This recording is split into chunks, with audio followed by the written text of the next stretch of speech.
Bonjour tout le monde, ravi de vous retrouver en ce mardi 27 juillet 2021, une map relativement neutre depuis hier. On a quelques cryptos qui tout de même ont perdu un petit peu de valeur, on est sur du moins 10%, regardez ici sur Ethereum classique, moins 13% sur Internet Computer, et puis nous avons le Bitcoin qui s'établit à 37 100 $, donc après cette légère baisse de 2%, vous le voyez, il y a des altcoins qui perdent bien plus que le Bitcoin, ce qui est assez logique de façon générale. Alors aujourd'hui, au programme, on va aller voir trois crypto-monnaies qui selon moi ont des niveaux vraiment pertinents à l'achat. Après voilà, tout est à mitiger, il est intéressant de faire plusieurs analyses, de se renseigner sur les projets plus en profondeur avant d'investir, vous le savez, mais je vais quand même vous montrer ces trois projets.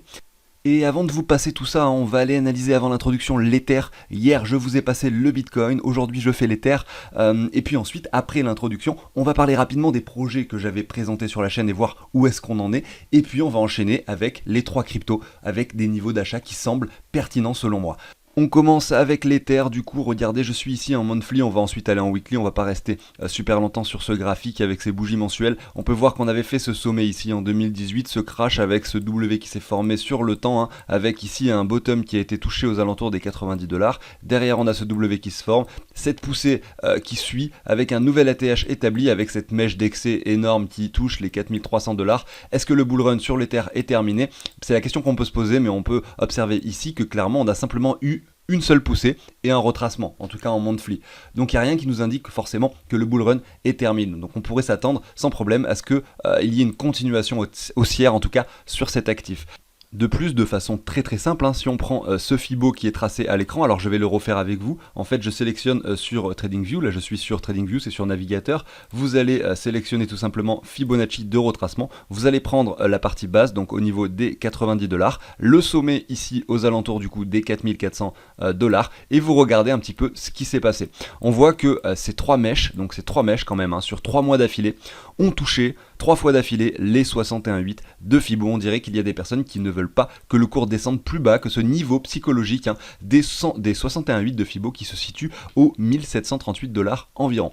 Pour une personne débutante qui ne veut pas se prendre la tête avec les graphiques et qui veut simplement faire de l'investissement long terme, vous pouvez de façon très simple mettre des graphiques ici en mensuel ou bien en weekly, donc sur chaque bougie représente ici un mois, ou bien si je me mets en weekly, chaque bougie représente une semaine, vous mettre des Fibonacci et mettre des alertes tout simplement avec plusieurs paliers d'achat, par exemple au 61,8 de Fibo, ici c'est très représentatif de ce qui peut se passer, regardez, simplement on vient mécher dessus, donc c'est assez intéressant, et derrière vous pouvez vous mettre une autre alerte ici avec un ordre d'achat par exemple au 78,6 aux alentours des 1000 $. Alors 1000 $, ça pourrait paraître très bas pour certains d'entre vous, pour moi également, mais malgré tout on ne sait jamais ce que fera le marché et il faut jamais réfléchir en se disant les 1000 $ ne seront jamais atteints et donc je vais pas mettre une alerte ou un ordre à cet endroit là. Il faut simplement raisonner de façon logique, c'est à dire qu'on a le graphique devant nous, on a notre zone de rechargement, on sait que le cours peut intégrer cette zone de rechargement, même descendre jusqu'au 78,6 et que ça arrive régulièrement, et donc à partir de là on met notre alerte. On le fait pas forcément que par rapport à nos émotions et nos ressentis, sinon c'est de cette façon-là que l'on fait des erreurs. C'est-à-dire que quand le marché de l'Ether se situait ici entre les 3 et les 4000 $, on y est resté une semaine et demie, peut-être quelque chose comme ça, peut-être que beaucoup de personnes pensaient que ça allait continuer à grimper, et peu de gens avaient imaginé finalement que l'Ether puisse retourner à 1700 $, c'est-à-dire 2 fois moins que le prix qui a été atteint juste avant. On ne sait donc jamais ce qu'il va se passer et il faut rester très lucide sur les marchés.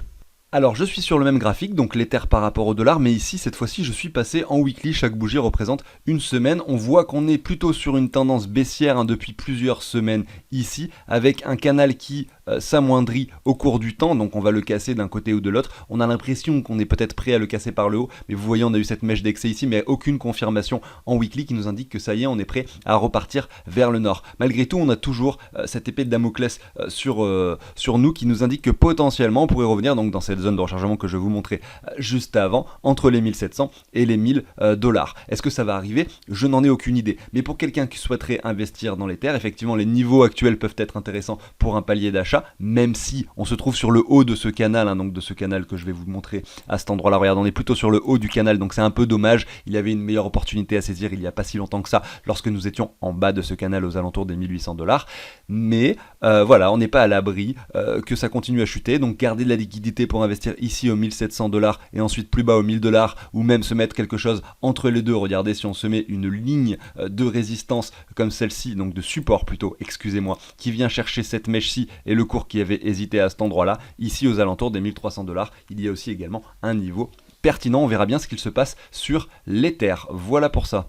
Et dernière chose sur l'Ether, regardez cette ligne donc de support que je viens de tracer en jaune représente également les anciens sommets qui se situent ici, qui ont été atteints en mois de janvier 2018. Vous voyez, donc il y a également ce point pertinent qui nous indique que là on a un joli niveau de support.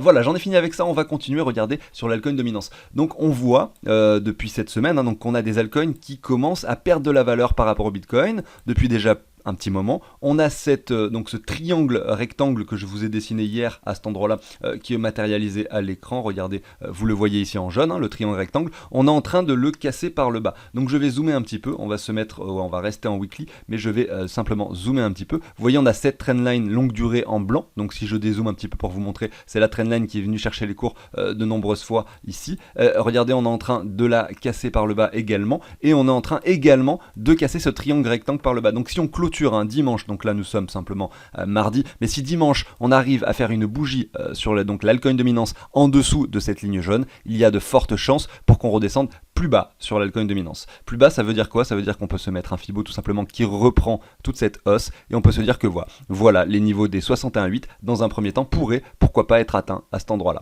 Donc il y a les 0,5 avant, mais les 0,5 c'est pas des niveaux qui sont pertinents. On a souvent les 38,2 qui le sont, donc on est dessus actuellement, on pourrait très bien rebondir sur ce niveau-ci. Ensuite il y a donc les 0,6 et les 0,786 et donc cette zone de rechargement avec le cours qui souvent s'arrête au milieu de cette zone. Donc par exemple on a ce sommet, on a le cours qui pourrait s'arrêter au niveau de ce sommet. Si c'est le cas, il y a de fortes chances pour que l'Ether retourne sur les niveaux que je vous montrais précédemment entre les 1700 et les 1000 dollars. Alors je vais vous montrer concrètement ce que ça représenterait si on revient ici sur l'altcoin dominance. Alors, admettons que l'on revienne justement dans cette zone de rechargement au milieu de la zone, à peu près sur le sommet qui se trouve ici. Regardez à l'écran, je mets la règle, on a environ, on va dire, moins 35%. Ce qui veut dire que en moyenne, les altcoins auront perdu 35% de leur valeur par rapport au Bitcoin. Et bien sur cette moyenne de 35% de perte des altcoins par rapport au Bitcoin, on aurait par exemple un Ether qui lui aurait perdu que 25% par rapport au Bitcoin parce qu'il est beaucoup plus capitalisé et donc beaucoup moins volatile que d'autres altcoins qui auront perdu 60%, etc. Donc vous avez compris, les 35% c'est une moyenne. On va estimer que l'Ether lui pourrait perdre que 25% par rapport au Bitcoin. Alors en plus de ça, voilà, j'ai pris le graphique de l'Ether par rapport au Bitcoin. Regardez ce graphique, nous avons ce canal ascendant et regardez si on revient tester cette trendline qui se situe à cet endroit-là que je prolonge sur l'Ether par rapport au Bitcoin, et bien tout simplement, on regardait par rapport au cours actuel, on aurait 10%, donc on pourrait estimer que 25% ça correspondrait à un retour sur cet ancien sommet, donc ça pourrait être pertinent, voilà, vous voyez. Bon bref, on en revient à nos moutons, donc imaginons que l'Ether perde 25% par rapport au Bitcoin. Ça voudrait dire qu'il vaudrait ici par rapport au Bitcoin, donc on va me faire 25%, approximativement 0,043 Bitcoin. Donc j'ai fait un petit tableau, très rapide, qui reprend l'hypothèse que l'Ether retrouverait des niveaux assez bas par rapport au Bitcoin. Je dis pas que ça va se produire de cette façon, mais voilà, c'est cette hypothèse-là que je prends en compte.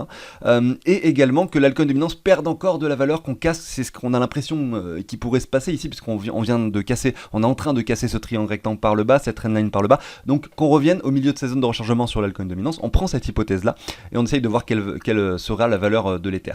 Donc, comme je le disais, ça ferait un Ether à 0,043 Bitcoin, et donc là j'ai fait les calculs, je les ai mis en blanc, je vais les remettre en noir pour que vous puissiez voir, tout simplement en multipliant cette valeur par 60 000, cette valeur par 37 000, etc. Donc là, j'ai fait trois scénarios, excusez-moi, qui indiquent que le Bitcoin pourrait être à 60 000, à 37 000 comme le prix actuel, admettons que le Bitcoin ne bouge pas et qu'on ait simplement les altcoins qui crachent, et un Bitcoin qui descend bien bas, donc à 25 000 par exemple, et des altcoins qui crachent également et qu'on revienne dans cette zone dont je vous parlais.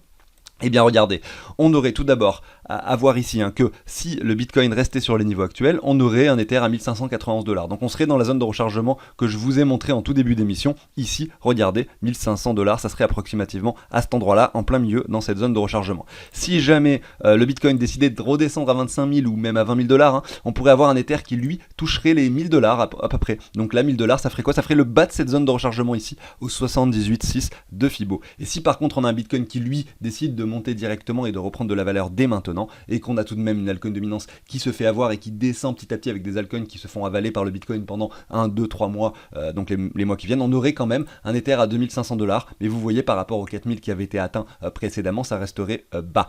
Vous voyez bien un petit peu le scénario. On aurait finalement ici, on avait un Bitcoin, un Ether à 4000$ quand il était au maximum sur son niveau par rapport au Bitcoin, et quand effectivement, si jamais le Bitcoin revient à 60 000, mais qu'en revanche on a donc un Ether par rapport au Bitcoin qui serait sur ces niveaux-là, et bien effectivement on aura un Ether qui sera beaucoup plus faible par rapport au dollar. Bon, tout ça c'est peut-être un petit peu compliqué pour les plus débutants d'entre vous qui ne comprennent pas tout ce que je raconte, mais j'espère que certains d'entre vous ont pu saisir la logique de tout ça, et ça permet simplement de confirmer des niveaux, et je trouve ça intéressant de faire des calculs de ce genre de temps en temps. Mais je le répète, là j'ai fait l'hypothèse que l'Ether et que les altcoins de façon générale se faisaient écraser par le Bitcoin dans les mois qui viennent. Si jamais c'est l'inverse qui se produit, c'est-à-dire que là si on se stoppe sur ces niveaux des 38,2 de Fibo et que derrière on a une poussée des altcoins avec un nouveau sommet, ça sera pas du tout la même configuration. On pourrait avoir un Ether à 7 ou 10 000$ alors que le Bitcoin est à 60 000. Vous voyez un petit peu le truc. C'est simplement que voilà, là j'ai l'impression qu'on a une configuration baissière qui est en train de s'amorcer, et si c'est le cas, il va falloir être prudent, et il est très fort probable que le Bitcoin écrase les autres cryptos de façon générale si ça arrive, mais c'est pas très grave, regardez, c'est ce qui s'est passé ici fin 2020, mais pour derrière avoir une reprise explosive par la suite. Donc on pourrait retracer ici, revenir sur ce point là pour exploser par la suite également. Donc une des plus grosses leçons que j'ai appris justement en m'amusant à acheter et à vendre des cryptos, c'est que la patience paye toujours. Ça m'arrivait tellement de fois de vendre des cryptos juste avant qu'elles performent, en les ayant gardées 6 mois, 1 an, et finalement en me disant elles font rien, je les revends et c'est à ce moment-là qu'elles performent. En fait la patience paye, et c'est pas parce qu'on a des altcoins qui chutent énormément que c'est la panique et qu'il faut tous les revendre. Au contraire, il faut être patient, même si ça dure plusieurs mois, et bien il faut rester confiant sur ce que l'on voulait faire au départ et sur ce que l'on avait vu sur les graphiques depuis le départ. Voilà, bon bref, j'en ai fini avec tout ça. N'hésitez pas au passage, si le contenu de la chaîne vous plaît, à vous abonner, à liker, ça fait toujours plaisir. Et moi je vais enchaîner avec la petite introduction et la suite, même si on est déjà en 11 minutes de vidéo, mais c'est pas grave.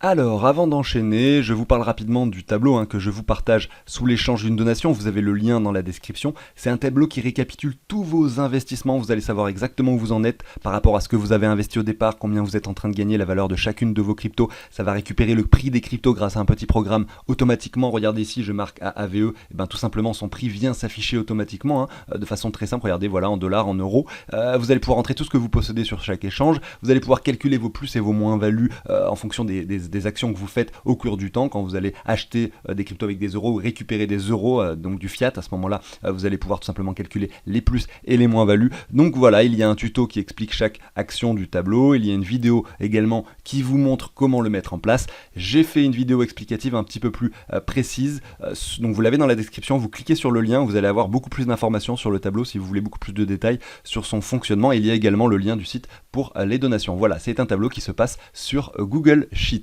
J'en ai fini avec ça et j'enchaîne déjà avec la suite. Alors on va faire une petite partie rapide sur les trois projets que je vous avais présentés. J'en ai présenté également d'autres, mais voilà, on va parler de ces trois là. Donc tout d'abord PwnPay. Donc on sait que le token va être listé prochainement, normalement avant le 31 juillet. Malgré tout, on n'a pas encore la date qu'on attend finalement depuis début juillet sur le Telegram de PwnPay, mais ça va probablement arriver bientôt. On va voir un petit peu ce qui se passera sur ce token lorsqu'il sera listé. Ensuite, je vais parler de Merchant Token. Donc là, il y a eu un petit souci lors du lancement, c'est-à-dire que la team n'ont mis aucune liquidité sur la paire MTO qu'ils ont listée. C'est-à-dire que c'est assez embêtant, c'est-à-dire que lorsque vous vouliez l'acheter en décentralisé, pour qu'il y ait des personnes qui puissent l'acheter et les vendre, il faut qu'il y ait des personnes qui fournissent de la liquidité derrière. Et malheureusement, eh bien voilà, c'était un petit peu, on va dire, un mauvais coup de leur part, c'est-à-dire que le token du coup a perdu beaucoup de valeur. Ça ne veut pas forcément dire que ce token est mort, au contraire, c'est qu'il y a quand même une vraie entreprise derrière, il y a quand même de vraies choses qui peuvent se passer. Malgré tout, ils n'ont pas été très sympas sur le coup, c'est-à-dire qu'il y a beaucoup de personnes qui leur ont fait confiance en investissant dans le projet, tout ça pour derrière, lors du lancement, ne pas mettre de liquidité sur la paire, et du coup avoir un prix du token qui a drastiquement chuté. J'espère que ça ne sera pas la même chose pour PwnPay, mais il n'y a aucune raison, ils n'ont pas forcément d'intérêt à ce que le token perde beaucoup de valeur, parce que les investisseurs perdent confiance au projet dans ces cas-là, et c'est généralement pas bon pour eux, tout simplement. Donc voilà, on a un MTO qui se trouve aujourd'hui aujourd'hui à 40 centimes. Ensuite, je vais vous parler maintenant de Meta Hero. C'est un projet que je vous ai présenté récemment également. Donc là, c'est un projet où on pouvait tout simplement participer à la pré-vente. Il y avait que peu de tokens disponibles, il fallait être très rapide. J'en ai parlé sur la chaîne, j'ai présenté le projet en détail, j'ai montré le white paper et expliqué chacune des pages. Je vous ai également parlé de la pré-vente, donc le token a été vendu au prix de 0,002 $. J'espère que certains d'entre vous ont pu en profiter, et si c'est le cas, regardez, vous êtes déjà à x8 sur votre investissement. Moi j'ai pu du coup y participer, j'avais mis le maximum possible par compte, c'est-à-dire que sur chaque compte Metamax vous pouviez mettre 10 BNB, donc j'avais investi 10 BNB, j'en ai revendu une partie, je suis transparent avec vous, j'en ai revendu une partie ici aux alentours des 6, donc des 0,006, donc à x3 par rapport à l'investissement de départ. J'en ai gardé une partie infime, parce que c'est souvent comme ça que je procède, je préfère revendre une partie et j'en garde quand même, je me paye, donc je récupère mon investissement, je prends même un profit et je garde quand même une partie. Donc j'ai gardé environ 450 000 Heroes je crois, et donc aujourd'hui je suis très content de voir qu'il continue à performer. Et donc si c'est votre cas et que vous avez potentiellement gardé tous vos Heroes et que vous avez investi dans ce projet, vous êtes probablement très gagnant, et donc félicitations à vous. Malgré tout, vous voyez, il y a des projets qui marchent mieux que d'autres. Par exemple, le MTO n'a pas forcément bien fonctionné. Le PwnPay, j'ai beaucoup d'espoir pour ce projet, mais malgré tout, je pense qu'il serait intéressant en effet de récupérer sa mise de départ si jamais le projet devait fonctionner, comme ce que j'ai fait sur Hero. Et puis derrière, vous avez Hero qui a bien fonctionné. J'avais présenté également Tencent qui était passé de 17 centimes à 6 $ en quelques jours. Donc voilà, je présente des projets, ça ne marche pas à chaque fois, il faut en rester conscient, et c'est pour ça que ce n'est pas des projets où je vous dis voilà il faut spécialement et forcément investir. Ce sont simplement des projets que moi ou sur lesquels je me suis renseigné, je pense qu'ils peuvent fonctionner et qu'il y a un vrai potentiel derrière. Je me suis renseigné sur le fait que ce ne soit pas des scams derrière, et puis après il se passe ce qu'il se passe, et si ça ne marche pas, ça ne marche pas tout simplement. Et je vais continuer avec 3 cryptos qui selon moi ont des niveaux pertinents. Je commence par le SNX. Il faut savoir que ce projet-là, malheureusement j'avais voulu investir à ses débuts quand il valait encore que 20-30 centimes. Je voulais mettre 1000 $ dessus, je voulais le mettre en décentralisé et donc participer aux gains qu'on pouvait gagner sur leur plateforme, donc chaque semaine tout simplement en participant au réseau. Malgré tout je ne l'avais pas fait, et donc c'était un vrai regret pour moi, et donc derrière aujourd'hui je me dis qu'il y a probablement des opportunités à saisir, même si le token, vous le voyez ici, est à 9,20 $. Je me dis que potentiellement, après avoir touché les 26-28 $, il y a une opportunité intéressante, et on va voir un petit peu ça sur le graphique. On l'a ici à gauche par rapport au Bitcoin. On peut voir qu'il avait vraiment performé par rapport au Bitcoin au mois d'août 2020. Malgré cette poussée des altcoins début d'année 2021, ce dernier n'a pas performé plus que ça. Regardez, on reste du coup sur cette trendline qui s'est formée par la suite, donc par rapport au Bitcoin, je le répète. Et là derrière, on a quelque chose, une configuration qui est assez bearish également. Donc on est plutôt sur une trend bearish ici. Malgré tout, on voit que si on reprend toute cette hausse et qu'on met un Fibo, on est dans cette zone de rechargement. Donc selon moi, on est sur un bon niveau et un niveau pertinent pour investir sur SNX. En tout cas, on le visualise ici par rapport au Bitcoin. On regarde ce que ça donne par rapport au dollar ici à droite. On va se mettre du coup un Fibo de la même façon, et on peut visualiser de façon assez claire que le token a pas mal retracé, commence peut-être déjà à latéraliser, mais on n'est pas encore sûr. Il faut rester peut-être encore un peu plus patient. On a regardé cette trend baissière. Il faudrait peut-être venir s'affranchir de cette ligne par le haut pour avoir un joli signal haussier, une latéralisation un petit peu plus longue du marché ici par rapport au dollar. Malgré tout, moi j'ai le sentiment que tout ça c'est une sorte de longue latéralisation par rapport au Bitcoin. Malgré cette chute par rapport au dollar, je vois que par rapport au Bitcoin, ça fait déjà longtemps qu'il hésite et longtemps qu'il latéralise. Malgré tout, si on veut rester plus prudent avant d'investir, moi les niveaux actuels me dérangent absolument pas pour investir, parce que c'est un projet en lequel je crois énormément, mais ça reste que émotionnel, et peut-être que j'ai tort, donc il faut faire attention à tout ça. Je m'attendrai plutôt à une latéralisation qui pourrait continuer, une cassure de cette ligne par le haut, avant enfin d'avoir un retour haussier. Il va falloir attendre de voir des structures, des divergences, pourquoi pas, et des choses intéressantes sur ce token. Mais en tout cas, selon moi, c'est une crypto d'avenir, et il est très intéressant d'investir dessus, en tout cas beaucoup plus sur les prix actuels aux 9 $ que précédemment ici, quand nous avions touché les 28 $ lors du bull run de début 2021. Voilà pour SNX, je continue avec Kusama. Alors ici tout d'abord, Kusama par rapport au Bitcoin. On peut voir qu'il y avait cette jolie divergence qui s'était dessinée, donc regardez ici en bas sur le RSI, un RSI qui diminue avec en effet un cours qui faisait que d'augmenter pendant cette période. Donc voilà, la divergence derrière le crash. Aujourd'hui nous sommes encore en train de chuter et nous sommes pile poil dans cette zone de rechargement. Donc les niveaux actuels en tout cas semblent pertinents quand on les regarde par rapport au Bitcoin. Souvent, ce que j'ai tendance à observer sur les marchés de façon générale, c'est que généralement par rapport au Bitcoin, on aime bien revenir dans cette zone de rechargement, et par rapport au dollar, généralement on va un petit peu plus bas, parce que quand on descend par rapport au Bitcoin, généralement le Bitcoin descend également, et donc par rapport au dollar, on descend encore plus. On ira voir le graphique par rapport au dollar juste après. Là, ce qui est intéressant de voir, c'est qu'on revient tester ces anciennes mèches également, hein. Donc là, ici, c'est assez intéressant de constater que cette zone des 78,6 pourrait être pertinente. Malgré tout, regardez ici en weekly, on n'a rien qui nous indique que le marché est prêt à grimper dès maintenant. Mais le prix actuel me semble pertinent pour quelqu'un qui aurait manqué le coche au préalable, si on regarde ça sur du moyen long terme, effectivement. Donc on va aller voir du coup son prix par rapport au dollar pour voir ce qu'il se passe sur le Kusama. On va se mettre sur Binance. Donc vous voyez, je vous disais voilà que donc généralement par rapport au Bitcoin, on aime bien revenir dans la zone de rechargement, et que par rapport au dollar, on descendait plus bas. Regardez ici, c'est pas encore le cas. On est en train de latéraliser depuis quelques semaines. On a touché les 78,6 une fois, deux fois, alors que je crois que par rapport au Bitcoin, on ne les a pas encore touchés. On pourrait très bien revenir sans problème, venir tester les 85,4 au niveau des 113 $. Mais vous voyez, le niveau des 182 $, selon moi, reste pertinent. On a quand même au préalable touché les 633 $. On a un joli retracement qui s'effectue. On a cette divergence qui est également marquée ici. Regardez, avec un nouveau sommet à cet endroit-là, et ici un RSI qui descendait. Donc on avait cette alerte de nous dire attention, c'est peut-être le moment où il faut ralentir sur Kusama. Il y a peut-être un crash qui se prépare. C'est chose faite désormais. Et voilà, selon moi, c'est également un token intéressant, un projet en lequel je crois, sur lequel vous pourriez également investir si le cœur vous en dit et si vous vous êtes renseigné dessus, bien entendu. On va finir avec Link, donc Chainlink, ça concerne les oracles, c'est un projet très très solide, et il faut savoir qu'on n'en parle pas beaucoup en ce moment, mais malgré tout on peut voir qu'on est et qu'on reste sur des niveaux pertinents, bien plus que lorsqu'on était sur les 53 $ et qu'on avait eu cette grosse poussée. Lorsque tout le monde en parlait, c'était probablement pas le meilleur moment pour investir. C'est quand on n'en parle pas et que personne tout simplement soulève le sujet que peut-être il y a les meilleures opportunités à saisir. Regardez ici, je suis par rapport du coup au dollar, hein. D'habitude je commence par rapport au Bitcoin, mais c'est pas grave, on a cette trendline, regardez en blanc qui est dessiné, qui est venu chercher les cours de nombreuses fois, une fois, deux fois, trois fois. On est sur une quatrième fois dessus à cet endroit-là, donc on a à chaque fois ces mèches basses qui la dépassent par le bas.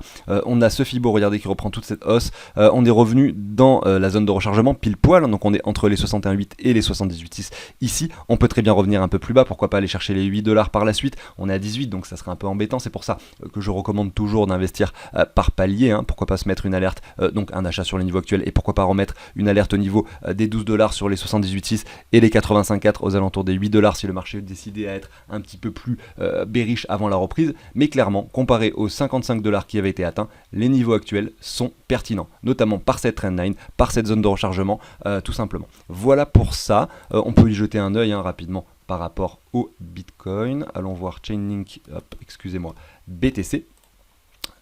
Et on voit effectivement que c'est un petit peu la même chose. On a une trendline à peu près similaire qu'on pourrait se tracer, qui est encore plus propre que celle que je vous ai tracée précédemment, parce que là on est pile poil sur les cordes de chandelle à chaque fois, donc c'est assez intéressant à voir. On pourrait très bien se dire que donc si on reprend voilà donc le Fibo de toute la hausse, nous sommes également dans cette zone de rechargement. Nous avons même commencé à dessiner un W dedans pour faire un sommet, pour revenir retester la trendline. Donc voilà, on latéralise déjà depuis un moment sur Chainlink. Si on se met un Fibo de retracement et qu'on reprend cette hausse, je vais zoomer un petit peu, nous sommes là actuellement revenus donc sur les 85,4 ici, qui représente également cette trendline à cet endroit là sur laquelle nous nous sommes arrêtés.